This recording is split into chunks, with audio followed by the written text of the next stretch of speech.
ಆಕಾಶವಾಣಿ ಕನ್ನಡ ಭಾರತಿ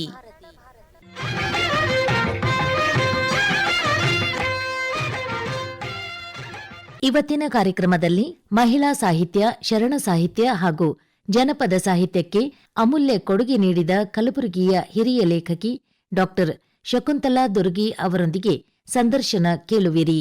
ಸಂದರ್ಶಿಸುತ್ತಾರೆ ಡಾ ಚಿತ್ಕಳಾ ಮಠಪತಿ. ಆತ್ಮೀಯ ಶ್ರೋತೃಗಳಿಗೆಲ್ಲ ನಮಸ್ಕಾರ. ಇಂದು ನಮ್ಮೊಂದಿಗೆ ಹಿರಿಯ ಲೇಖಕಿಯರಾದ ಡಾ ಶಕುಂತಲಾ ದುರ್ಗಿ ಅವರಿದ್ದಾರೆ. ಇವರು ಮಹಿಳಾ ಸಾಹಿತ್ಯ, ಶರಣ ಸಾಹಿತ್ಯ ಮತ್ತು ಜನಪದ ಸಾಹಿತ್ಯಗಳೆಂಬ ತ್ರಿವೇಣಿ ಸಂಗಮ ಸಾಹಿತ್ಯಕ್ಕೆ ತಮ್ಮದೇ ಆದ ಮಹತ್ವದ ಕೊಡುಗೆಗಳನ್ನು ನೀಡಿದ್ದಾರೆ. ಮೇಡಮ್, ತಮಗೆ ಕಾರ್ಯಕ್ರಮಕ್ಕೆ ಸ್ವಾಗತ ಮತ್ತು ನಮಸ್ಕಾರಗಳು. ತಮಗೂ ನಮಸ್ಕಾರ. ಡಾಕ್ಟರ್ ಶಕುಂತಲಾ ದುರ್ಗಿಯವರು 80ರ ಯುವತಿ ಎಂದರೆ ತಪ್ಪಾಗದು. ಅಷ್ಟೊಂದು ಜೀವನೋತ್ಸಾಹದಿಂದ ಕೂಡಿದ ಲವಲವಿಕೆಯುಳ್ಳವರಾಗಿದ್ದಾರೆ.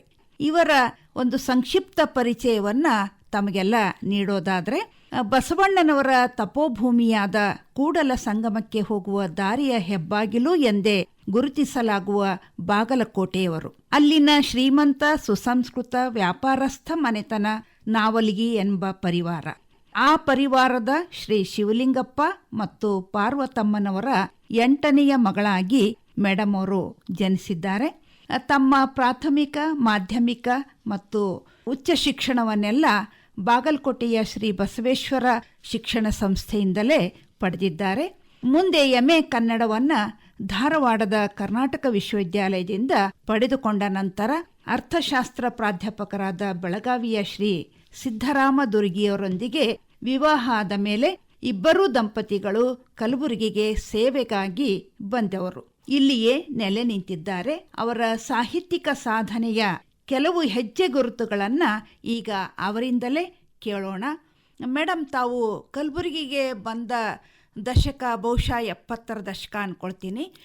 ಆ ಒಂದು ಸಂದರ್ಭದ ತಮ್ಮ ಈ ಕಲಬುರಗಿ ನೆಲದ ಕನ್ನಡದ ವಾತಾವರಣ, ಯಾಕಂದ್ರೆ ಕಾಲೇಜಿಗೆ ತಾವು ಪ್ರಾಧ್ಯಾಪಕರಾಗಿ ಬಂದದ್ರಿಂದ ಅಲ್ಲಿನ ಒಂದು ಸಾಹಿತ್ಯಿಕ ವಾತಾವರಣದ ಕುರಿತು ಕೆಲವು ನೆನಪುಗಳನ್ನ ಹಂಚಿಕೊಳ್ರಿ. 70ರ ದಶಕ ಅಂದಾಗ ಇಲ್ಲಿ ಹೈದರಾಬಾದ್ ಕರ್ನಾಟಕ ಶಿಕ್ಷಣ ಸಂಸ್ಥೆಯ ಮಹಿಳಾ ವೀರಮ್ಮ ಗಂಗಸರಿ ಮಹಿಳಾ ಮಹಾವಿದ್ಯಾಲಯದಲ್ಲಿ ನಾವು ಒಂದೇ ಕಾಲೇಜ್ನಲ್ಲಿ ಇಬ್ಬರಿಗೂ ನಮಗೆ ಅವಕಾಶ ಸಿಕ್ಕದ್ದರಿಂದ 1967ರಲ್ಲಿ ನಾವು ಉಪನ್ಯಾಸಕರಾಗಿ ಇಲ್ಲಿ ಸೇರಿಕೊಂಡಿವಿ.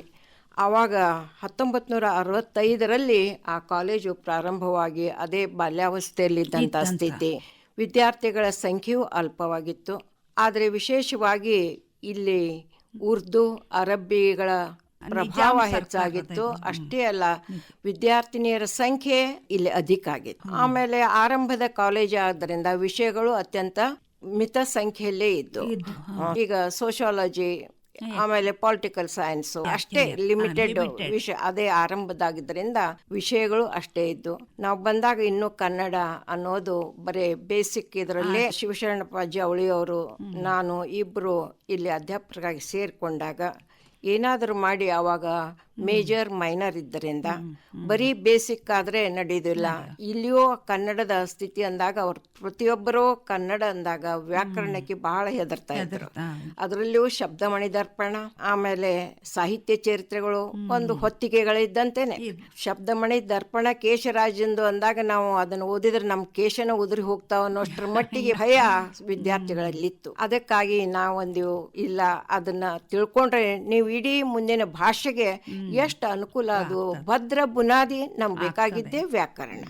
ಸ್ವರ ವ್ಯಂಜನ ಕಲ್ತ್ರಲ್ಲ, ಇದು ಮುಂದಿನ ಮಾರ್ಪಾಟ ನಾವು ಕಲಿಸ್ಬೇಕಂದಾಗ ಒಬ್ಬರೇ ವಿದ್ಯಾರ್ಥಿಗಳು ಬಂದ್ರು ನಾವು ಬೇಸರ ಮಾಡಿಕೊಳ್ಳದೆ ಅಲ್ಲಿ ಮೇಜರ್ ತರುವಂತ ಪ್ರಸಂಗ ಬಂತು. ಇನ್ನು ಕನ್ನಡದ ಬಗ್ಗೆ ಅಂದಾಗ ವಿದ್ಯಾರ್ಥಿಗಳಲ್ಲಿ ಉರ್ದು ವಿದ್ಯಾರ್ಥಿನಲ್ಲಿರುವಂತಹ ಈ ಸಾಂಸ್ಕೃತಿಕ ಏನು ಕೋ ಎಜುಕೇಶನ್ ಇದ್ದಲ್ಲಿ ಅವ್ರಿಗೆ ಅವಕಾಶ ಇರ್ತಾ ಇದ್ದಿಲ್ಲ. ಇದು ಒಂದೇ ಮಹಿಳಾ ವಿದ್ಯಾಲಯವಾಗಿದ್ರಿಂದ ಎಲ್ಲಾ ಕಡೆಯಿಂದ ವಿದ್ಯಾರ್ಥಿನಲ್ಲಿ ಬರ್ತಾ ಇದ್ರು. ಪ್ರತಿ ವರ್ಷ ಆಗುವಂತಹ ಈ ವಾರ್ಷಿಕೋತ್ಸವ ಒಂದು ಬಹಳ ಸಂಭ್ರಮ. ನಾವು ಇದ್ದ ಕೋ ಎಜುಕೇಶನ್ ಸಂಭ್ರಮ ಇದ್ರು ನಾವು ಒಬ್ರು ಇಬ್ರು ಅಂತ ಸಂಭ್ರಮ ನಾವು ಪಟ್ಟಿರ್ಲಿಲ್ಲ. ಆದರೆ ಇಲ್ಲಿ ಬಂದಾಗ ಉರ್ದು ವಿದ್ಯಾರ್ಥಿನಿಯರು ನೋಡಿದಾಗ ನನಗೆ ಅವರು ನಾಟಕಗಳನ್ನು ತಂದು ಮಾಡುವುದು ಆಡುವುದು ಇವು ನಮ್ಮ ಕನ್ನಡದ ವಿದ್ಯಾರ್ಥಿನಿಗಳು ಮೇಡಮ್ ಅವರಿಗೂ ಉತ್ಸಾಹ ತುಳುಕ್ತಾ ಇತ್ತು. ಆಮೇಲೆ ಅವ್ರು ಸದಾ ಕಾಡ್ತಾ ಇದ್ದಾರೆ, ನಮ್ಗೆ ನಾಟಕಗಳನ್ನ ಕೊಡ್ರಿ, ಮಾಡ್ರಿ, ನಾವು ಮಾಡ್ತೀವಿ. ಆ ಸಂದರ್ಭದಲ್ಲಿ ನಾಟಕಗಳನ್ನ ಲೈಬ್ರರಿಗೆ ಅಡ್ಡಾಡಿ ದೊಡ್ಡ ದೊಡ್ಡ ನಾಟಕಗಳನ್ನ ಅರ್ಧ ತಾಸಿಗೋ 20 ನಿಮಿಷಕ್ಕೋ ಹೊಂದಿಸೋದು ಬಹಳ ಕಠಿಣ ಆಗ್ತಾ ಇರ್ಬೇಕಲ್ಲ. ಆಮೇಲೆ ಜನಸಾಮಾನ್ಯರಿಗೆಲ್ಲ ಅವು ಹಿಡಿಸುವಂತ ಸ್ವಲ್ಪ ಹಾಸ್ಯನೂ ಬೇಕು, ಸಾಮಾಜಿಕವಾಗಿರ್ಬೇಕು. ಇಂಥವು ನಾಟಕಗಳನ್ನು ಹುಡುಕಿ 1-2-3 ವರ್ಷನೂ ಆಡಿಸಿದೆ. ಪರ್ವತವಾಣಿ ನಾಟಕಗಳು, ಬೇಂದ್ರೆಯವರು, ಕೌಟುಂಬಿಕ ಅಂತವೆಲ್ಲ ಬರ್ತಾ ಇದ್ದು. ಇನ್ನು ಕೆಲವೊಬ್ಬೊಬ್ರು ವೈಯಕ್ತಿಕವಾಗಿ ಏಕಾಭಿನಯ ಇಂಥವೆಲ್ಲ ಮಾಡ್ತಾ ಇದ್ರು. ಕ್ರಮೇಣ 1-2-3 ಶಾಗಣ ವಿದ್ಯಾರ್ಥಿಗಳು ಅನಿಸ್ತು, ಮೇಡಮ್ ನೀವು ಏನಾದ್ರು ನಮ್ಗೆ ಬರೆದು ಕೊಟ್ರೆ ನಾವು ಮಾಡ್ಲಿಕ್ಕೆ ತಯಾರಿದ್ವಿ, ನಮ್ಮನ್ನ ನೋಡ್ರಿ, ನಮ್ಮ ಪಾತ್ರ ನೋಡಿ ನೀವು ನಾಟಕ ಬರೀರಿ ಅಂತ ನನಗೆ ಹುರಿದುಂಬಿಸಿದಾಗ, ಹೌದಲ್ಲ ಯಾಕೆ ಮಾಡಬಾರ್ದು ಅಂತ ಒಂದು ವಿಷಯ ನನ್ನ ತಲೆಗೆ ಹೊಕ್ಕಾಗ ರಾತ್ರಿ ಎಲ್ಲ ಕೂತು 1-2 ನಾಟಕ ಬರ್ಲಿಕ್ಕೆ ಶುರು ಮಾಡಿ. ನಾಟಕದಿಂದಲೇ ತಮ್ಮ ಸಾಹಿತ್ಯ ಬರವಣಿಗೆ ಸೃಜನಶೀಲ ಸಾಹಿತ್ಯ ಅನ್ನೋದು ಏನಾದ್ರೂ ಪ್ರಾರಂಭ ಆಗಿದ್ರೆ ನಾಟಕದಿಂದಲೇ. ಅದು ವಿದ್ಯಾರ್ಥಿನಿಯರೇ ಇದಕ್ಕೆಲ್ಲ ನನಗೆ ಪ್ರೇರಣೆ, ಸ್ಫೂರ್ತಿ ಅಂತ ಹೇಳ್ಬೋದು. ಆ ಸಂದರ್ಭದಲ್ಲಿ ಈ ಮಗ್ಗುಲ ಮನೆಯ ಅತಿಥಿ ಅನ್ನುವಂಥ ಒಂದು ನಾಟಕ, ಆ ಪುಸ್ತಕ ಆಮೇಲೆ ಆಯ್ತು. ಅದು 3 ನಾಟಕ ಮಾತ್ರ ಆ ಪುಸ್ತಕದಲ್ಲಿ ಕಂಡು ಬರ್ತವೆ.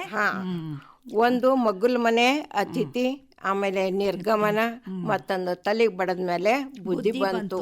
3 ನಾಟಕಗಳು, 3 ತೆರನಾದಂಥ ಭಾಷೆ, ವಸ್ತು 3 ತೆರನಾಗಿ ವೈವಿಧ್ಯಮಯವಾದಂಥ ಇದು. ಆಗಲೇ ಕಲಬುರಗಿಗೆ ಆಕಾಶವಾಣಿ ಪ್ರವೇಶ ಆಗಿತ್ತು. ಹೀಗಾಗಿ ಆ ವಿದ್ಯಾರ್ಥಿಗಳ ಹುರುಪು ನೋಡಿ ಬಹಳಷ್ಟು ನಾಟಕಗಳ ರಚನೆ ಆಯ್ತು. ಆಡ್ಲಿಕ್ಕೆ ಹುರುಪು ಬಂದಾಗ ನಾವು ಅವರಲ್ಲಿ ಕಾಂಪಿಟೇಷನ್ ನಡ್ಸಕ್ ಚಾಲು ಮಾಡಿದ್ವಿ. ವಿದ್ಯಾರ್ಥಿಗಳ ಉತ್ಸಾಹನೂ ಬರೀ ಕಾಂಪಿಟೇಷನ್ ಇನ್ನೂ ಸ್ಪರ್ಧೆಯಿಂದ ಮಾಡ್ತಾರಲ್ಲ ಅಂತ. ಆ ಸಂದರ್ಭದಲ್ಲಿ ಜಡ್ಜಸ್ ಕರೆಸ್ತಾ ಇದ್ದೆ. ಅವಾಗ ನನಗೆ ಹೆಚ್ಚು ಪರಿಚಿತರಾದಂಥ SV ಕಾಲೇಜಿನ ಪ್ರಭುಲಿಂಗಯ್ಯ ಸ್ವಾಮಿಗಳಾಗ್ಲಿ, ಆಮೇಲೆ GM ರೆಡ್ಡಿ, ಆಕಾಶವಾಣಿ ಇದೇ ತಾನೇ ಅವ್ರು ಬಂದಿದ್ರು. ಅವಾಗ ನಮಗೆಲ್ಲ ಚಿಂತನೆಗಳನ್ನು ಬರ್ಲಿಕ್ಕೆ ಹಚ್ಚಿದವರು ಅವರೇ. ಆಮೇಲೆ ಮೇಡಮ್ ನೀವು ನಾಟಕಗಳು ಬರೀರಿ ಅಂತ ಅವ್ರು ಹೇಳಿಲ್ಲ. ನಮ್ಮಲ್ಲಿ ಅವ್ರ ಜಡ್ಜ್ ಆಗಿ ನಾ ಕರೆದಾಗ ಆ ನಾಟಕಗಳನ್ನ ನೋಡಿ ನಾವು ಆಕಾಶವಾಣಿಗೆ ಇವನ್ನ ಅಳವಡಿಸ್ಕೊಡ್ತೀವಿ ಮೇಡಮ್ ಅಂತ ಹೇಳಿ ಅದರಲ್ಲಿ 3 ಪ್ರಸಾರ ಆದವು. ಆದ್ರೆ ಮಗ್ಗುಲ ಮನೆ ಅತಿಥಿ ಇದೊಂದು ಹಾಸ್ಯ ಪ್ರಧಾನವಾದಂತ ನಾಟಕ ಆಗಿತ್ತು. ಜನರಿಗೆ ಬಹಳ ಹಿಡಿಸ್ತದು. ತವ್ರ ಮನೆಯವ್ರು ಬಂದ್ರೆ ಹೆಣ್ಮಕ್ಳು ಹೆಂಗ್ ಓಡಾಡಿ ಅಡಿಗೆ ಮಾಡ್ತಾರ ಅನ್ನಂತ ವಿಷಯ ಗಂಡು ಮಕ್ಕಳ ಬಾಯಾಗ ಬಹಳ ಕಾಲೇಜದು ಇಲ್ಲೇ ಯೂನಿವರ್ಸಿಟಿ ಎಲ್ಲ ಪ್ರೊಫೆಸರ್ಗಳು ಮಾತಾಡಕ್ ಚಾಲು ಮಾಡಿದ್ರು. ಮೇಡಮ್ ಅವ್ರ ತಮ್ಮ ಅನುಭವ ಅಲ್ಲ, ಎಲ್ಲಾರ ಅನುಭವನು ಸೇರಿಸಿದನ ಬರ್ದಿದ್ದಾರೆ ಅಂತ. ಅದು ಸಾಮಾಜಿಕ, ಒಂದು ಪೌರಾಣಿಕ, ಒಂದು ಜನಪದ ಶೈಲಿ. ನಿರ್ಗಮನ ಅಂತೂ ಬಹಳ ಪ್ರಸಾರ ಕಾಣುತ್ತೆ. ದೇವತ್ವದ ಬದುಕಿನಕ್ಕಿಂತ ಮಾನವೀಯದ ಬದುಕೇ ಹೆಚ್ಚು ಅರ್ಥಪೂರ್ಣವಾದ್ದು ಹೇಳುವಂತ ಒಂದು ಪೌರಾಣಿಕ ನಾಟಕ. ವಿಶ್ವಾಮಿತ್ರ ಮೇನಕೆಯರ ಸಂವಾದ. ಅವಳ ಮಗು ಶಕುಂತಲೆಯನ್ನು ಬಿಟ್ಟು ಹೋಗುವಾಗ ಆತನಿಗೆ ತಂದೆ ಜವಾಬ್ದಾರಿಯನ್ನು ಹೇಗೆ ವಹಿಸಿದ್ದು, ಬರೇ ಹೆತ್ರ ಹೆಣ್ಣಿಂದ ಅಷ್ಟೇ ಜವಾಬ್ದಾರಿ ಅಲ್ಲ, ಅದು ತಂದೆ ಆದ ಒಂದು ಇದೆ ಅಂದಾಗ ಜನರಲ್ಲಿ ಒಂದು ರೀತಿಯ ತಂದೆಗೂ ಜವಾಬ್ದಾರಿ ಬೇಕು, ಇರಬೇಕು ಅನ್ನೋಂಥ ಅವೇರ್ನೆಸ್ ಸಂದೇಶ ಕೂಡ ಆಯ್ತು. ಗುಲ್ಬರ್ಗಾ ವಿಶ್ವವಿದ್ಯಾಲಯದ ರಾಜ್ಯೋತ್ಸವ ಪ್ರಶಸ್ತಿಯನ್ನು ಕೂಡ ಪ್ರಕಟ ಆದ್ಮೇಲೆ ಅವಾಗ ಒಂದು 10-12 ನಾಟಕಗಳನ್ನು ಬರೆದಿದ್ದೆ. ಅನುಭವ ಮಂಟಪ, ಯಮ್ಮನ ಸೋಲು, ಇಂಥವೆಲ್ಲ ವೇದಿಕೆ ಮೇಲೆ ಆಡಿಸಿದೆ. ಆದ್ರೆ ಆ ಹೊತ್ತಿನಲ್ಲಿ ಅವು ಪ್ರಕಟಣೆ ಅಷ್ಟು ಸುಲಭ ಆಗಿರ್ಲಿಲ್ಲ. ಕ್ರಮೇಣ ನಾನು ನನ್ನ PhD ಇದರ ಕಡೆಗೆ ಲಕ್ಷ್ಯ ಕೊಡ್ಬೇಕಾಯ್ತು. ಹೀಗಾಗಿ ಪ್ರಕಟಣೆ ತೊಡಗಲಿಲ್ಲ. ಸುಮಾರು ಅದು ಮುಗಿದ ಮೇಲೆ 1987-88 ಹೀಗೆ ನನ್ನ ಕೃತಿಗಳ ಆಮೇಲೆ ಪ್ರಕಟಣೆಗೆ ಮುದ್ರಣ ಒಂದು ಸೌಕರ್ಯ ಕೂಡ ಈಗಿನಷ್ಟು ಆಧುನಿಕವಾಗಿನೂ ಇರಲಿಲ್ಲ. ಸ್ವತಃ ನಾವೇ ಮಾಡಬೇಕಾಗಿತ್ತು. ಬರೆಯೋರು ನಾವೇ, ಪ್ರಕಟ ಮಾಡೋರು ನಾವೇ, ಮಾರೋರು ನಾವೇ. ಈ ಒಂದು ಇದರಲ್ಲಿ ಬರೆಯೋರ ಸಂಖ್ಯೆನೇ ಬಹಳ ಕಡಿಮೆ ಇತ್ತು. ತಮ್ಮ ಈ ಒಂದು ಸಾಹಿತ್ಯಿಕ ಬರವಣಿಗೆ ನಾಟಕಗಳ ಮೂಲಕ ಶುರು ಮಾಡಿದ ಕೆಲವೇ ವರ್ಷಗಳಲ್ಲಿ ಅತ್ಯಂತ ಶಿಸ್ತಿನ, ಸಮಯ ಪಾಲನೆಯ ಪ್ರಾಧ್ಯಾಪಕರಾಗಿದ್ದುಕೊಂಡು ಬಹುಬೇಗನೆ ತಾವು ಒಂದು 10 ವರ್ಷದ ಸೇವೆಯನ್ನು ಕೂಡ ಆಗೋದಕ್ಕಿಂತ ಮುಂಚೆನೆ PhD ಪದವಿ ಪಡೆಯುವಂತಹ ಒಂದು ದಿಕ್ಕಿನಲ್ಲಿ ಆಧುನಿಕ ಕನ್ನಡದಲ್ಲಿ ಮಹಿಳಾ ಸಾಹಿತ್ಯ ಅನ್ನುವಂಥದ್ದು ಇವತ್ತು ಮಹಿಳಾ ಸಾಹಿತ್ಯವನ್ನ ಮಹಿಳಾ ಅಧ್ಯಯನ ಮಾಡೋರಿಗೆ ಒಂದು ಒಳ್ಳೆಯ ಆಕರ ಕೃತಿಯಾಗಿರುವಂತಹ ಕೃತಿ ಪ್ರಕಟ ಆಗಿದೆ. ಆ ಒಂದು ಪ್ರಯತ್ನ ಬಹುಶಃ ತಾವು 70ರ ದಶಕದಿಂದಲೇ ಆರಂಭ ಮಾಡಿದ್ದೀರಿ ಅಂತ ಅನ್ಕೊಳ್ತೀನಿ. ಆ ಒಂದು ಸಂದರ್ಭದಲ್ಲಿ ತಾವು PhD ಅಧ್ಯಯನ ಅಂತಂದಾಗ ಅದೇನು ಸುಲಭದ ಕೆಲಸ ಆಗಿರ್ಲಿಲ್ಲ. ಆ ಒಂದು ಕೆಲವು ನೆನಪುಗಳನ್ನ ನಮ್ಮ ಜೊತೆ ಹೇಳ್ಕೊಡ್ರಿ ಮೇಡಮ್. ಅದೇ ತಾನೇ, ಹಾಗೆ ಆಕಾಶವಾಣಿ 70ರ ದಶಕದಲ್ಲಿ ಅಸ್ತಿತ್ವಕ್ಕೆ ಬಂತು. ಹಾಗೆ ಗುಲ್ಬರ್ಗದಲ್ಲಿ ಸ್ನಾತಕೋತ್ತರ ಕೇಂದ್ರ ಕೂಡ ಆಯಿತು. ಅವಾಗ ಆರಂಭದಲ್ಲಿ ಅದು ಇನ್ನೂ ಸ್ವತಂತ್ರ ಆಗಿರಲಿಲ್ಲ. ಧಾರವಾಡಕ್ಕೆ ಅದು ಸಂಲಗ್ನಗೊಂಡಿತ್ತು. ಆವಾಗ ಇಲ್ಲಿ ಕಲಿಸ್ಲಿಕ್ಕೆ ಬರುವಂಥವರು ಎಲ್ಲ ಕನ್ನಡ ಪ್ರಾಧ್ಯಾಪಕರು ನನ್ನ ಗುರುಗಳೇ ಆಗಿದ್ರು. ಈ ಕ್ರಮೇಣ ಅವ್ರು ಬಂದಾಗ ಅವರ ಪರಿಚಯ ಜೊತೆಯಲ್ಲಿ ನಾನು ಅಲ್ಲಿ ಕಾಲೇಜಿಗೆ ಅವ್ರನ್ನ ಕರೆಸೋದು ಮಾಡೋದು ನನ್ನ ಆಕ್ಟಿವಿಟೀಸ್ ಆಯ್ತು. ಅವರು ಶಿಷ್ಯನಾಗಿದ್ದರಿಂದ MS ಸುಂಕಾಪುರ ಅವರೆಲ್ಲ ನಮ್ಮ ಮನೆಗೆ ಬರೋದಾಗ್ಲಿ, ನಾನು ಅಲ್ಲಿ ಹೋಗೋದಾಗ್ಲಿ, ಅವರು ನೀನು PhD ಯಾಕೆ ಮಾಡಬಾರ್ದು ಅನ್ನೋಂತ ಕೇಳಿದಾಗ ನನಗೆ ಒಂದು ಸ್ವಲ್ಪ ಅವಾಗ ದಿಗಿಲಾಯ್ತು. ಆದರೂ ಅವ್ರು ಹೇಳಿದ್ರು, ಇಲ್ಲ ನೀ ಮಾಡು, ಮಕ್ಕಳು ಚಿಕ್ಕವರಿದ್ರು, ಈ ಸಮಯದಲ್ಲಿ ಇಂಥ ಜವಾಬ್ದಾರಿ ವಹಿಸ್ಲಿಕ್ಕೆ ನೀ ಸಮರ್ಥಳಿದ್ಯಾ ಅನ್ನಂತ ಉತ್ಸಾಹ ತುಂಬಿದ್ರು. ಆದರೆ ಒಂದು ವರ್ಷದಲ್ಲೇ ಅವ್ರು ಹೊರಟು ಹೋದ್ರು. ಅದೇ ಯೂನಿವರ್ಸಿಟಿಗೆ ಮತ್ತೊಬ್ಬ ಗುರುಗಳಾದಂಥ ಡಾಕ್ಟರ್ BB ಹೆಂಡಿ ಅವರು ನನಗೆ 4 ವರ್ಷದ ಅಧ್ಯಯನ ಮಾಡಿಸಿದ ಗುರುಗಳು ಬಂದಾಗ ನಂಗೆ ಸಂತೋಷ ಆಯಿತು. ಅವ್ರ ಜೊತೆಯಲ್ಲಿ ನಡೆಸಿದಾಗ ಸಹಜವಾಗಿ ನಾನು ಈ ಮಾತನ್ನು ಹೇಳಿದಾಗ ಅವ್ರು ನನ್ನ ಕೈಯಾಗಿ ನೀ PhD ಶುರು ಮಾಡಬೇಕು ಅಂತ ತಿಳ್ಕೊಂಡು ಬಹಳ ನನ್ನ ಮೇಲೆ ಒತ್ತಾಯ ತಂದ್ರು, ಪ್ರೋತ್ಸಾಹ ನೀಡಿದ್ರು. ಆವಾಗ ಅವರೇ ವಿಷಯವನ್ನು ನೀ ಹೆಣ್ಮಗಳಾಗಿದ್ದೀಯಾ, ನೀ ಹೆಣ್ಮಕ್ಳ ಸಾಹಿತ್ಯವನ್ನು ಹೊರತರಬೇಕು ಅಂತೇಳಿ ಆಧುನಿಕ ಕನ್ನಡದಲ್ಲಿ ಮಹಿಳಾ ಸಾಹಿತ್ಯ ಅಂತ ತಿಳ್ಕೊಂಡು ಟಾಪಿಕ್ ಸಿದ್ಧ ಮಾಡಿಕೊಂಡು ನನಗವರು ಕೊಟ್ಬಿಟ್ರು. ಆವಾಗ ಸಂಶೋಧನೆ ಅಂದ್ರೇನು, ಕ್ಷೇತ್ರ ಕಾರ್ಯ, ಮಹಿಳೆಯರು ಕಲ್ತವ್ರೆ ಕಡಿಮೆ, ಕಲ್ತವ್ರಲ್ಲಿ ಇನ್ನೂ ಬರೆಯೋರ ಸಂಖ್ಯೆ ಇನ್ನೂ ಕಡಿಮೆ ಆಗಿತ್ತು. ಇಂಥ ಸಮಯದಲ್ಲಿ ಪ್ರಕಟಿತ ಕೃತಿಗಳು ಅಂತ ಇಟ್ಕೊಂಡಾಗ ಅವರ ಕೃತಿಗಳನ್ನು ಹುಡುಕಾಡಬೇಕು, ಸಾಹಿತಿಗಳನ್ನು ಹುಡುಕಾಡಬೇಕು, ಎಲ್ಲಿ ಹುಡುಕಾಡಬೇಕು? ಇತ್ಲಾಗ ಉತ್ತರ, ಅತ್ಲಾಗ ಮೈಸೂರು, ಬೆಂಗಳೂರು ಎಲ್ಲಾ ಕಡೆ ಸಾಹಿತಿಗಳು, ದೊಡ್ಡ ದೊಡ್ಡ ಸಾಹಿತಿಗಳಿಗೆ ಪತ್ರಗಳನ್ನು ವ್ಯವಹಾರ ಮಾಡಿದಾಗ ನಮ್ಮಲ್ಲಿ ಇವರದಾರ, ತಿರುಮಲಾಂಬ, ನಂಜನಗೂಡಿನ ತಿರುಮಲಾಂಬ ಹೆಸರು ಕೇಳಿ ಬರ್ತಾ ಇದೆ, R ಕಲ್ಯಾಣಮ್ಮನ ಹೆಸರು ಕೇಳಿ ಬರ್ತಾ ಇದೆ.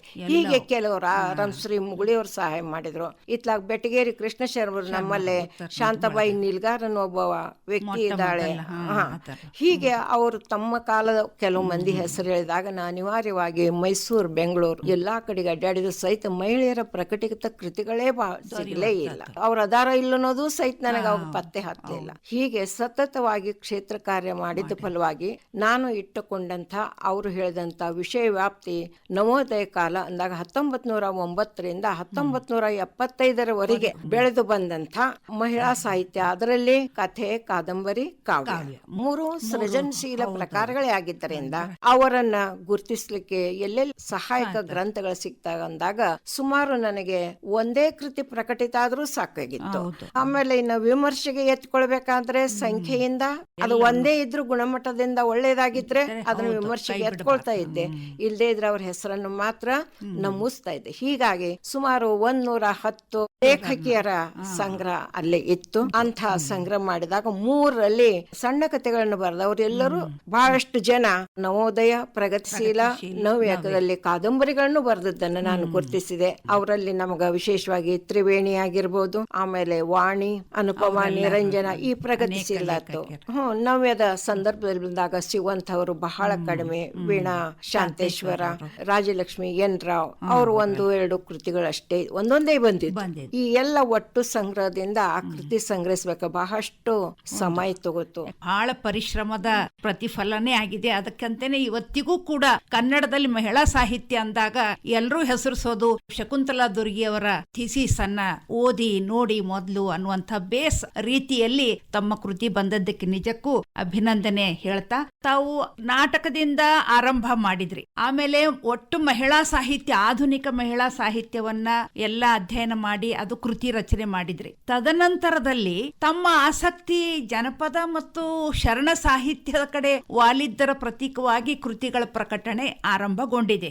ಈ ಒಂದು ಅಂದ್ರೆ ವಿವಿಧತೆ, ಮಹಿಳಾ ಸಾಹಿತ್ಯದ ಹಿನ್ನೆಲೆಯಲ್ಲಿ ಮಹಿಳಾ ಸಾಹಿತ್ಯ ಮತ್ತು ಸಮಸ್ಯೆಗಳು ಅನ್ನುವಂತಹ ಒಂದು ಪುಟ್ಟ ಕೃತಿಯನ್ನು ಕೂಡ ತಾವು ಈ ಅಧ್ಯಯನದ ಹಿನ್ನೆಲೆಯಲ್ಲೇ ತಂದಿರಬಹುದು. ಆದ್ರೆ ಮತ್ತೆ ಅಲ್ಲಿ ಟರ್ನಿಂಗ್ ತಗೊಂಡು ಶರಣ ಸಾಹಿತ್ಯ ಮತ್ತು ಜನಪದ ಸಾಹಿತ್ಯದ ಕುರಿತು ತಮ್ಮಲ್ಲಿ ಆಸಕ್ತಿ ಉಂಟಾಗ್ಲಿಕ್ಕೆ ಏನ್ ಕಾರಣ ಆಯ್ತು ಅನ್ನುವಂಥ ಆ ಸಂದರ್ಭವನ್ನ ನೆನಪಿಸ್ಕೊಂಡು ಹೇಳ್ರಿ ಮೇಡಮ್. ಈಗ ಶರಣ ಸಾಹಿತ್ಯದ ಒಲವು ಅಂದಾಗ ನಮ್ಗ ಯಾವಾಗ್ಲೂ ಪಠ್ಯಗಳಲ್ಲಿ ಶರಣರ ಬಗ್ಗೆ ವಚನಗಳ ಬಗ್ಗೆ ಯಾವಾಗ್ಲೂ ಕಲಿಸೋದು ಇದ್ದೇ ಇರ್ತಾ ಇತ್ತು.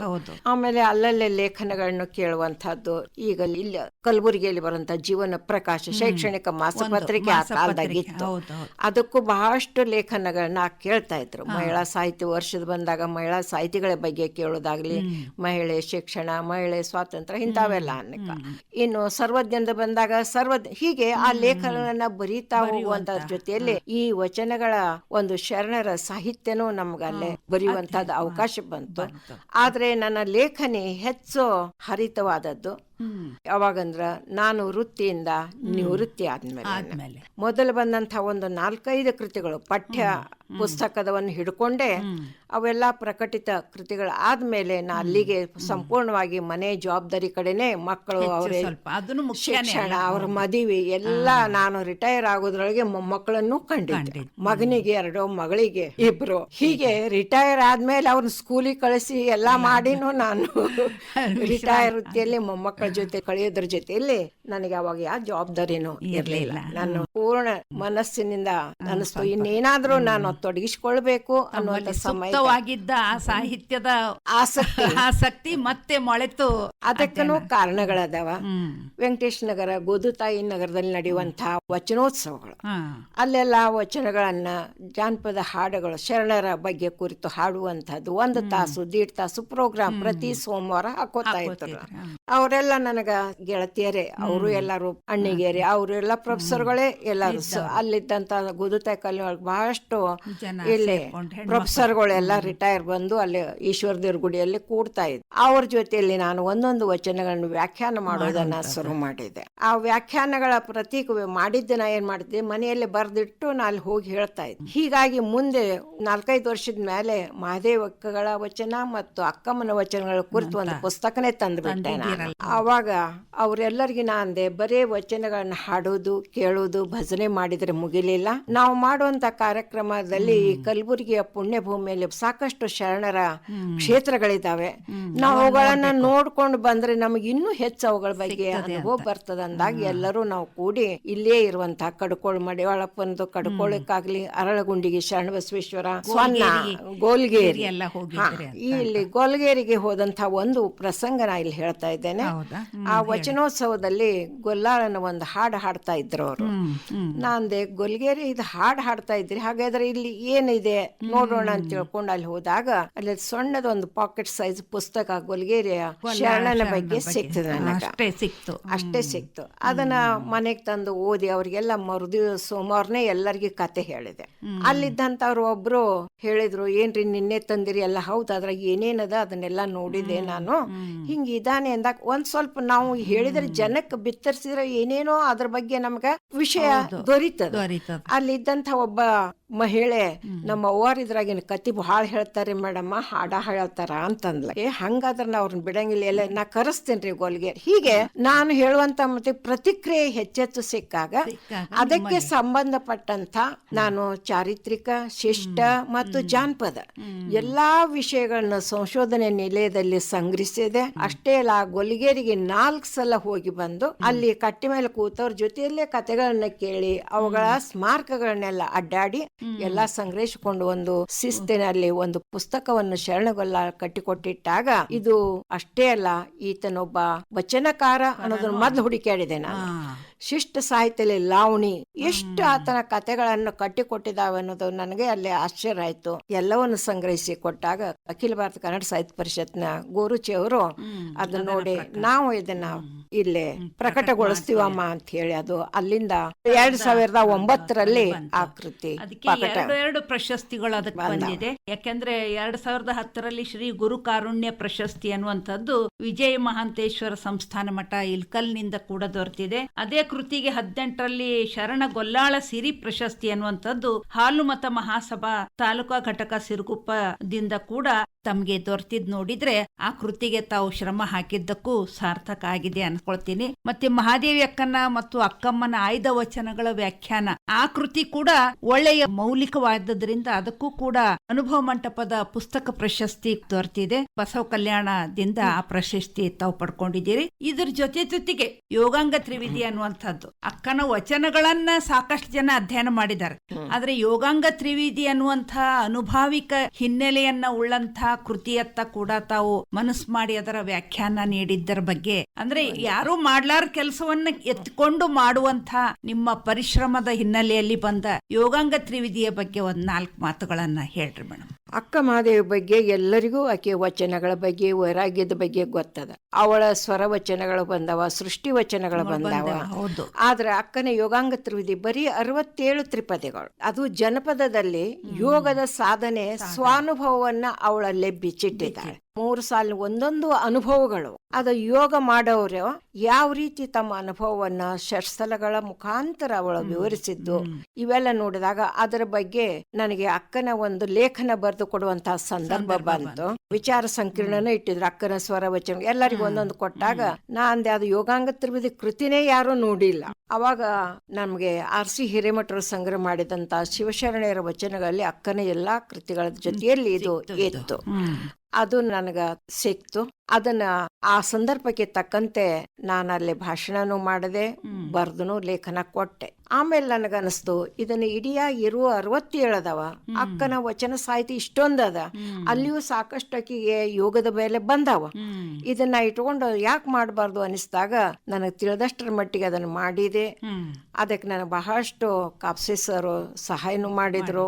ಅದನ್ನ ಅವರೇ ನೇರವಾಗಿ ಕನ್ನಡ ಸಾಹಿತ್ಯ ಪರಿಷತ್ತಿಗೆ, ಶರಣ ಸಾಹಿತ್ಯ ಪರಿಷತ್ತಿಗೆ ಕಳಿಸಿದಾಗ ಗುರುಚೋರು ಒಂದು ಮಾತನ್ನು ಹೇಳದೆ ರಾತ್ರಿ ಫೋನ್ ಮಾಡಿ ಇದನ್ನ ನಾವು ಪ್ರಕಟಿಸ್ತೀವಿ ಅಂತ ಹೇಳಿದ್ರು. ಇದು ಸಂಕ್ಷಿಪ್ತವಾಗಿ ಆವಾಗ ಬಂದಿತ್ತು. ಮತ್ತೆ ಸ್ವಲ್ಪ ಪರಿಷ್ಕಾರ ಮಾಡಿ ಹೊರ ತಂದಿದ್ದೀರಿ ಅಂತ ಅನ್ಕೊಳ್ತೇನೆ. ಅದು ಬಂದಂತ ಸಂದರ್ಭ ಯಾವುದು ಅಂತ ಒಂದಷ್ಟು ಹೇಳಿ. ಅದ್ರ ಬಗ್ಗೆನೆ ನಾನು ಮತ್ ಲೇಖನಗಳನ್ನ ಬರೆದೆ. ಬಸವ ಪಥದಲ್ಲಿ ಬಂತದು. ಆ ಓದು ಸಂದರ್ಭದಲ್ಲಿ ನನಗೆ ಇನ್ನೂ ಹೆಚ್ಚು ವ್ಯಾಪಕವಾಗಿ ಇದನ್ನು ಬರೆಯುವಂತ ಅವಕಾಶದ ವಚನಗಳದಾವ ಚನ್ನಬಸವಣ್ಣ ಅಂತ ತಿಳ್ಕೊಂಡು ನಾನು ಅದನ್ನ ಬಹಳ ವಿಸ್ತೃತ ಮೊದಲಿನಕ್ಕಿಂತ 2 ಪಟ್ಟು ಸಂಗ್ರಹ ಮಾಡಿದಾಗ ಈ 2024ರಲ್ಲಿ ಧಾರವಾಡದ ಶ್ರೀ ಬಸವೇಶ್ವರ ಪೀಠದಿಂದ ಅವರು ಮೊನ್ನೆ ಅಮೃತ ಮಹೋತ್ಸವ ಮಾಡಿದ್ರು.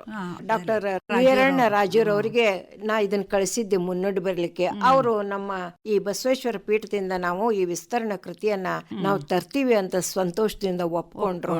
ಹೀಗಾಗಿ ಮೊನ್ನೆ ಮೇದಲ್ಲಿ ಇದು ಮತ್ತೆ ಅಕ್ಕನ ಒಂದು ಕೃತಿ ಮತ್ತಷ್ಟು ಹೆಚ್ಚಿನ ವಿಷಯಗಳನ್ನ ಒಳಗೊಂಡು ಬಂದಿದೆ. ಶರಣ ಸಾಹಿತ್ಯದ ಸಂಬಂಧಪಟ್ಟ ಕೃತಿಗಳ ಜೊತೆಗೇನೆ ಮತ್ತಷ್ಟು ಕ್ಷೇತ್ರ ಕಾರ್ಯ ಆಧಾರಿತವಾದಂತಹದ್ದೇ ಶೀಗಿ ಗೌರಿ ಹಾಡುಗಳು ಅನ್ನುವಂತಹ ಕೃತಿ. ಮತ್ತೆ 2010ರಲ್ಲಿಯೇ ಪ್ರಕಟಗೊಂಡಿದೆ ಕಥನ ಗೀತ ಮಾಲೆ ಅನ್ನುವಂಥದ್ದು. 2015ರಲ್ಲಿ ಈ ಎಲ್ಲಾ ಗೀತೆಗಳನ್ನ ಹಾಡುವಂಥವ್ರ ಹತ್ರ ಹೋಗಿ ತಾವು ಆ ಸಂಗ್ರಹ ಮಾಡುವಂತಹ ಕಾರ್ಯ ಏನಿದೆಯಲ್ಲ, ಯಾಕಂದ್ರೆ ಎಲ್ಲ ವಿದ್ವಾಂಸರು ಹೇಳಿದ್ದನ್ನ ಕೇಳ್ತೇವೆ ನಾವು, ಇವನ್ನೆಲ್ಲ ಸಂಗ್ರಹ ಮಾಡ್ಬೇಕು ಅಂದ್ರೆ ಹಾಡೋರು ಸುಲಭದಲ್ಲಿ ಹಾಡೋದಿಲ್ಲ ಅನ್ನುವಂಥದ್ದು. ಅವರ ಮನವೊಲಿಸಿ ತಾವು ಇಷ್ಟೊಂದು ಹಾಡುಗಳನ್ನ ಸಂಗ್ರಹ ಮಾಡಿ ಪ್ರಕಟಿಸಿದ್ದೀರಾ. ಮತ್ತೆ ಒಂದು ಒಳ್ಳೆಯ ಮೌಲಿಕವಾದಂತಹ ಪ್ರಸ್ತಾವನೆಯನ್ನ ಕೊಟ್ಟದ್ರಿಂದ ಅವು ನಾಡಿನಲ್ಲಿ ಹೆಚ್ಚು ವಿದ್ವಾಂಸರ ಮನ್ನಣೆಗೂ ಕೂಡ ಪಾತ್ರ ಆಗಿವೆ. ಅಂತಹ ಈ ಹಾಡುಗಳ ಒಂದು ಸಂಗ್ರಹ ಕಾರ್ಯದಲ್ಲಿ ತಾವು ಎದುರಿಸಿದಂತಹ ಸವಾಲುಗಳ ಕುರಿತು ಒಂದಷ್ಟು ಮಾತುಗಳನ್ನ ಹೇಳ್ರಿ ಮೇಡಮ್. ಈಗ ಜನಪದ ಸಾಹಿತ್ಯ ಅನ್ನೋದು ಇತ್ತೀಚೆಗೆ ಹೆಚ್ಚು ಇಲ್ಲಿ ಜನಮನದಲ್ಲಿ ನೆಲೆಸದ. ಯಾಕಂದಾಗ ಈ ಜನಪದ ಯೂನಿವರ್ಸಿಟಿಗಳು ತೆಗೆದಾಗ ಜನರು PhD ಮಾಡೋದು, ಸಂಶೋಧನಾ ಕೆಲಸ. ಆದ್ರೆ ನಾ ಮಾಡುವ ಹೊತ್ನಾಗಿದೆಯಲ್ಲ ನಮಗೆ ಗದ್ಗಿ ಮಠದವ್ರದ್ದು ಒಂದೇ ಗೊತ್ತಿತ್ತು, ಕಥನ ಗೀತ ಮಾಲೆ ಅದು. ಆದ್ರೆ ನಾನು ಹೇಳಿದ್ನಲ್ಲಿ ಈಗಾಗ್ಲೇ ನಿವೃತ್ತಿ ಆದ್ಮೇಲೆ ಮತ್ತೆ ನನ್ನ ತವ್ರಿಗೆ ಹೋದಾಗ ಅದು ಸೀಗಿ ಗೌರಿ ಹುಣ್ಣಿಯ ಸಂದರ್ಭ ಇತ್ತು. ಮನೆಯಾಗ ಎಲ್ಲರೂ ನಾವು ಮಠಕ್ಕೆ ಹೋಗಿ ಎಲ್ಲಿ ಕೂಡಿಸ್ತಾರ, ನಾ ಚಿಕ್ಕಂದಿನಿಂದಲೂ ಅಲ್ಲೇ ಬೆಳಗ್ಲಿಕ್ಕೆ ಹಾಡ್ಕೋತ ಆರತಿ ಹಚ್ಕೊಂಡು ಹೋಗ್ತಾ ಇದ್ದಾಗ ನಾನು ಅವಾಗ ಹೋದಾಗ ನಡ್ರಿ ನಾನು ಗುಡಿಗೆ ಬರ್ತೀನಿ ಅಂತ ಹೋದೆ. ಹೋಗಿ ಅಲ್ಲಿ ಗುಡಿಯಲ್ಲಿ ಇದ್ದಂತ ಬೋರಂ ಜಗ್ಗಿ ಹಾಡ್ತಾ ಇದ್ರು. ಅವ್ರೆಲ್ಲಾರ ಹಾಡುಗಳಿಗೆ ನಾನು ಇವನ್ ಸಂಗ್ರಹಣ ಮಾಡಿದ್ರೆ ಒಳ್ಳೇದ ಆಗ್ತದ, ಇದು ಈ ತಲೆಮಾರಿಗೆ ಹೊರಟು ಹೋಗ್ತದೆ. ಈಗಾಗಲೇ ನಾ ಸಾಕಷ್ಟು ಆ ತಲೆಮಾರು ಕಳ್ಕೊಂಡ್ಬಿಟ್ಟೆ. ಹಿರಿಯ ಜೀವಗಳ ಕಂಠದಲ್ಲಿ ಇದ್ದಂಥವು ಯಾರು ಆ ಕಾಲದಲ್ಲಿ ಬರ್ದಿಲ್ಲ, ಇವಕ್ಕೆ ಅಷ್ಟು ಮಹತ್ವನೂ ಕೊಟ್ಟಿರ್ಲಿಲ್ಲ.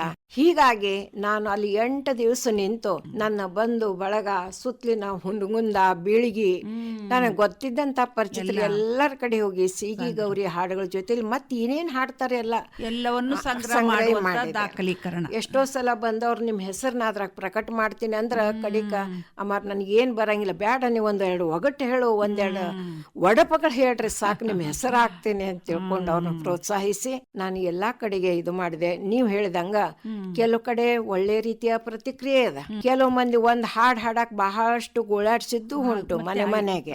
ಇಂಥ ಒಂದು 100 ಹಾಡುಗಳನ್ನ ನಾವು ಸಂಗ್ರಹಿಸ್ಬೇಕಾಗ್ತದ, ಅದನ್ನ ಒಂದು ಶಾಸ್ತ್ರೀಯ ಚೌಕಟ್ಟಿನಲ್ಲಿ ಹಿಡಿದಿಡ್ಬೇಕಾಗ್ತದ. ಈ ಹಾಡುಗಳು ಸೀಗಿ ತರು ಮುಂದ ಗೌರಮ್ಮ ಹೆಸರು ಹೆಂಗ್ ಬಂತು, ಸೀಗವನ ಹೆಸರು ಹೆಂಗ್ ಬಂತು, ಇವನು ಕಳ್ಸೋ ಮುಂದ ಅವು ಸಂಭ್ರಮ ಒಂದೇ ಹಾಡಿನಲ್ಲಿ ಎಷ್ಟ್ ಆಗ್ತದ.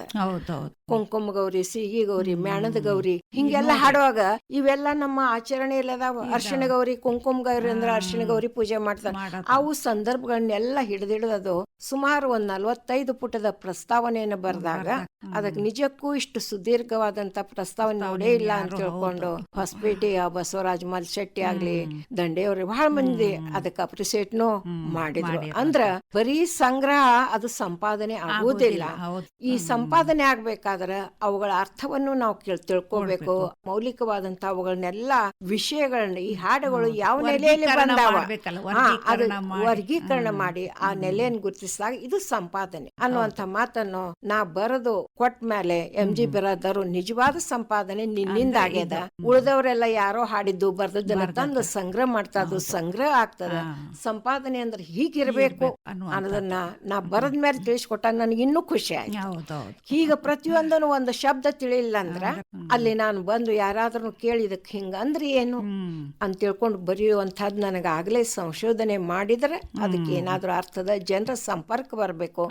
ಅವ್ರ ಹಿರಿಯ ಜೀವಿಗಳು ಹೋಗೋಕ್ಕಿಂತ ಮುಂಚೆ ಕಟ್ಕೊಳ್ಬೇಕನ್ನುವಂತ ಪ್ರಜ್ಞೆ ನಮ್ಮಲ್ಲಿ ಬೆಳೆದ್ ಬಂದ್ರೆ ಆ ನೆಲೆಯೊಳಗೇನೆ ಬಹುಶಃ ಸೋಬಾನ ಪದಗಳು, ಸೀಮಂತ ಪದಗಳು, ತೊಟ್ಟಿಲ ಪದಗಳು ಅನ್ನುವಂಥ ಅನೇಕ ಈ ಹಾಡುಗಳ ಮತ್ತು ಹೆಣ್ಣಿನ ಜೀವನದ ಸುತ್ತ ಇರುವಂತಹ ಸಂದರ್ಭಗಳನ್ನ, ಸಂಭ್ರಮಾಚರಣೆಯನ್ನ ಕುರಿತ ಕ್ಷೇತ್ರ ಕಾರ್ಯದ ಹಾಡುಗಳನ್ನೆಲ್ಲ ತಂದಿದ್ದೀರಿ. ಈಗಾಗಲೇ ತಾವು ಹೇಳಿದಂತೆ ಅದಕ್ಕೊಂದು ಒಳ್ಳೆಯ ಸಂಪಾದನೆಯ ಮೌಲ್ಯ ಯಾವಾಗ ಬರ್ತದೆ ಅಂದ್ರೆ ಅದರ ಅರ್ಥ ಸಹಿತ ಮತ್ತು ಎಲ್ಲ ಮಾಹಿತಿ ಕೊಟ್ಟಾಗ. ಈ ನೆಲೆಯೊಳಗ ಸೀಮಂತ ಪದಗಳು ಅನ್ನುವಂಥ ಒಂದು ಕುಬುಸದ ಹಾಡುಗಳೇ ಆಗಿರ್ಬೋದು, ಆದ್ರೆ ಅವನ್ನ ವ್ಯಾಖ್ಯಾನಿಸಿರುವಂತ, ವಿಶ್ಲೇಷಣೆ ಮಾಡಿರುವಂತ ರೀತಿ ಬಹಳ ವಿಭಿನ್ನವಾಗಿದೆ. ಅದು ಹೇಗೆ ಅನ್ನೋದನ್ನ ಒಂದಷ್ಟು ಹೇಳ್ರಿ ಮೇಡಮ್. ಈಗ ನಾವು ಸೀಮಂತ ಪದಗಳಂದಾಗ ಬಹಳಷ್ಟು ಜನರಿಗೆ ಹೆಣ್ಮಕ್ಳ ಬೈಕೆಗಳನ್ನೇ ಹೇಳುವಂತದ್ದು ಅಂತ.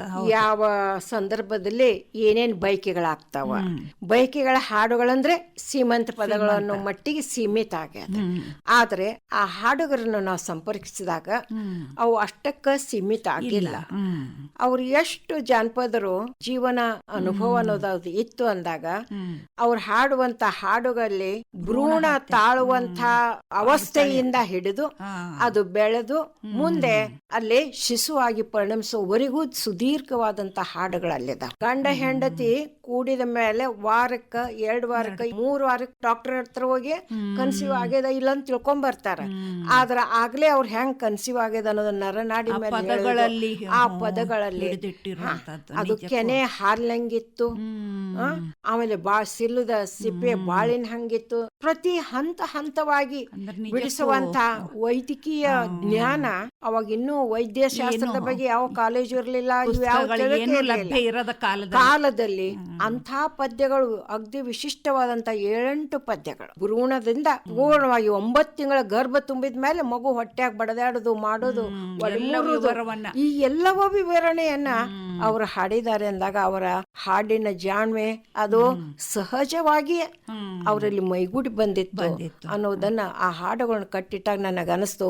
ಊಟಕ್ಕ ತಿಂಡಿಗೆ ನಾ ಬರೀ ಇಲ್ಕಲ್ ಸೀರೆ ಉಟ್ಕೊಂಡೆ ತೋಪ್ಸೇನಿದ ಅಡ್ಡಾಡ್ಬೇಕನ್ಸದ, ಹಸಿರು ಕೊಬ್ಬದ ಓಡಿಸ್ಬೇಕನ್ಸದ, ಇಷ್ಟಕ್ಕ ಸೀಮಿತ ಆಗಿರ್ಲಿಲ್ಲ. ಅದರ ಜೊತೆಯಲ್ಲಿ ನಾ ಇನ್ನೊಂದಲ್ಲಿ ಗುರ್ತಿಸಿದಂದ್ರೆ ಇಂಥ ಭ್ರೂಣ ತಯಾರಾಗುವಂತ ಈ ಸೀಮಂತ ಪದಗಳ ಜೊತೆಲಿ ಶರಣರಲ್ಲಿಯೂ ಇಂಥ ವಚನಗಳಲ್ಲಿ ಇವು ಕಾಡಸಿದ್ದೇಶ್ವರ ವಚನ, ಬಾಲಸಂಗಯ್ಯನ ವಚನಗಳಲ್ಲಿ ಭ್ರೂಣ ತಯಾರಾಗಿ ಹೆಂಗೆಂಗ ಹೆಣ್ಮಕ್ಳಲ್ಲಿ ದೈಹಿಕವಾಗಿ ಬದಲಾವಣೆ ಆಗ್ತಾವ. ಎಷ್ಟು ಅವ್ರ ವೈಶಿಷ್ಟ್ಯವನ್ನು ಗುರ್ತು ಹಿಡಿದಾರಂದ್ರೆ ನಿಜಕ್ಕೂ ಅದ್ಭುತ ಅನಿಸ್ತದ. ಅದನ್ನೆಲ್ಲವನ್ನು ನಾನು ಅಲ್ಲಿ ಹಂತವಾಗಿ ಅದನ್ನ ವಿಸ್ತಾರವಾಗಿ ಬರ್ದೂನು ಇದ್ದೇನೆ. ಅನುಬಂಧದಲ್ಲಿ ಅವು ಎಲ್ಲವನ್ನು ನಾನು ಕೊಟ್ಟಿದ್ದೇನೆ. ಈ ನೆಲೆಯೊಳಗೇನೆ ಇಷ್ಟೆಲ್ಲಾ ಕೃತಿಗಳು ಬಂದಿದ್ದಕ್ಕೇನೆ ಬಹುಶಃ ತಮಗೆ ಕರ್ನಾಟಕ ಲೇಖಕಿ ಸಾಹಿತಿಯರ ಸಂಘ ಬೆಂಗಳೂರಿನಿಂದ 2018ರಲ್ಲಿ ಸಮಗ್ರ ಸಾಹಿತ್ಯ ಪ್ರಶಸ್ತಿ ಅನ್ನುವಂಥದ್ದನ್ನ ಕೂಡ ನೀಡಿದ್ದನ್ನು ನೋಡ್ತೇವೆ. ತಾವು ನಿವೃತ್ತಿಯ ನಂತರ ಸಾಹಿತ್ಯಿಕ ಪ್ರವೃತ್ತಿಯನ್ನ ಮೈಗೂಡಿಸಿಕೊಂಡು ತಂದಂತ 20 ಕೃತಿಗಳಲ್ಲಿ 10 ಕೃತಿಗಳಿಗೆ ವಿವಿಧ ಪ್ರಶಸ್ತಿಗಳು ಬಂದಿರುವಂತದ್ದನ್ನ ನೋಡಿದ್ರೇನೆ ಆ ಕೃತಿಗಳ ಮೌಲಿಕತೆ ಅನ್ನುವಂಥದ್ದು ಗೊತ್ತಾಗ್ತದೆ ಮೇಡಮ್. ಈ ಎಲ್ಲಾ ನೆಲೆಯೊಳಗ ಇವತ್ತು ಆಕಾಶವಾಣಿಗೆ ಬಂದು ಸಂದರ್ಶನದೊಳಗ ಪಾಲ್ಗೊಂಡಂತಹ ತಮಗೆ ನಾನು ಎಲ್ಲಾ ಶಿಷ್ಯಂದಿರ ಪರವಾಗಿ ಮತ್ತು ಶ್ರೋತೃಗಳ ಪರವಾಗಿ ತಮಗೆ ತುಂಬ ಹೃದಯದ ನಮಸ್ಕಾರಗಳನ್ನ ಸಲ್ಲಿಸ್ತೇನೆ ಮೇಡಮ್. ತಮಗೂ ನಮಸ್ಕಾರ. ಇದುವರೆಗೆ ಮಹಿಳಾ ಸಾಹಿತ್ಯ, ಶರಣ ಸಾಹಿತ್ಯ ಹಾಗೂ ಜನಪದ ಸಾಹಿತ್ಯಕ್ಕೆ ಅಮೂಲ್ಯ ಕೊಡುಗೆ ನೀಡಿದ ಕಲಬುರಗಿಯ ಹಿರಿಯ ಲೇಖಕಿ ಡಾ ಶಕುಂತಲಾ ದುರ್ಗಿ ಅವರೊಂದಿಗೆ ಸಂದರ್ಶನ ಕೇಳಿದಿರಿ. ಸಂದರ್ಶಿಸಿದವರು ಡಾ ಚಿತ್ಕಲಾ ಮಠಪತಿ.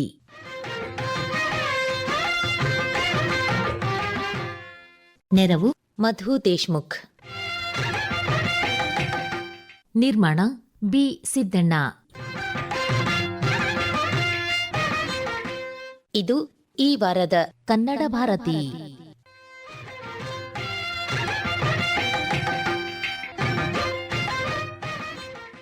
ಇದು ಆಕಾಶವಾಣಿ ಕಲಬುರಗಿ ಕೇಂದ್ರದ ಕೊಡುಗೆ.